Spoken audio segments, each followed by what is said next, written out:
The commentary of a snoring doggy. We're going to read Book of Enoch, chapter 82. And now I have shown thee, my son Methuselah, every sight which I saw prior to thy birth, and I will relate another vision which I saw before I was married. They resemble each other. The first is when I was learning a book, and the other before I was married to thy mother. I saw a potent vision, and on account of these things besought the Lord. I was lying down in the house of my grandfather, Malil, when I saw a vision, heavenly, purifying, snatched away, and falling to the earth. I saw likewise the earth absorbed by a great abyss, and the mountains suspended over mountains.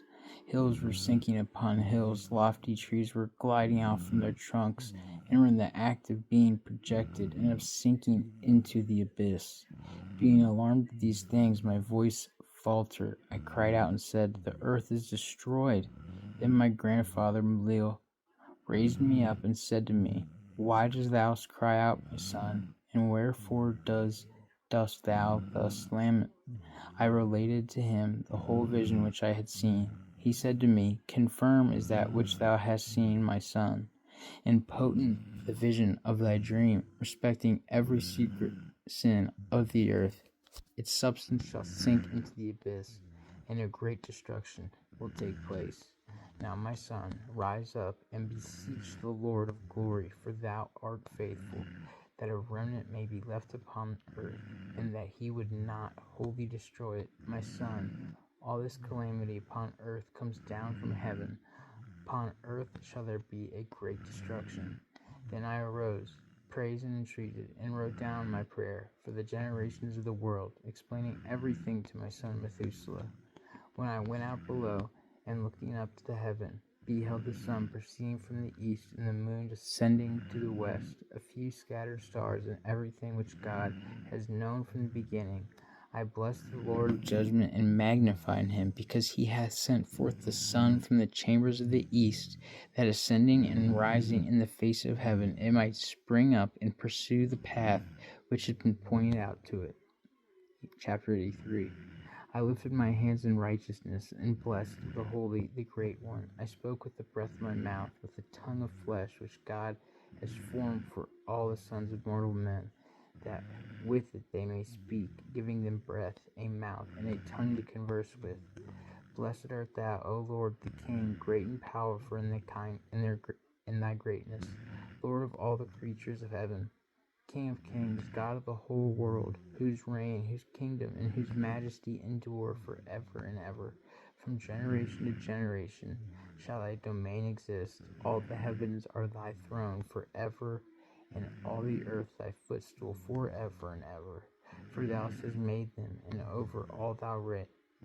Now act whatsoever exceeding thy power. With thee wisdom is unchangeable, nor from thy throne and from thy presence is it ever averted. Thou knowest all things, seest and hearest them, nor is anything concealed from thee, for thou perceivest all things. The angels of thy heavens have transgressed, and on mortal flesh shall thy wrath remain, until the day of great judgment. Now then, O God, Lord and mighty King, I entreat thee and beseech thee to grant my prayer, that a posterity may be left to me on earth, and that the whole human race may not perish, that the earth may not be left destitute, and destruction take place forever. O my Lord, let the race perish from off the earth which has offended thee, but a righteous and upright race established for a posterity forever. Hide thy face, O Lord, from the prayer of thy servant. Chapter 84. After I saw another dream and explained it all to thee, my son, Enoch arose and said to his son Methuselah, To thee, my son, will I speak. Hear my word, and incline thy ear to the visionary dream of thy father. Before I married thy mother, Edna, I saw a vision on my bed, and behold, a cow sprung forth from the earth, and this cow was white.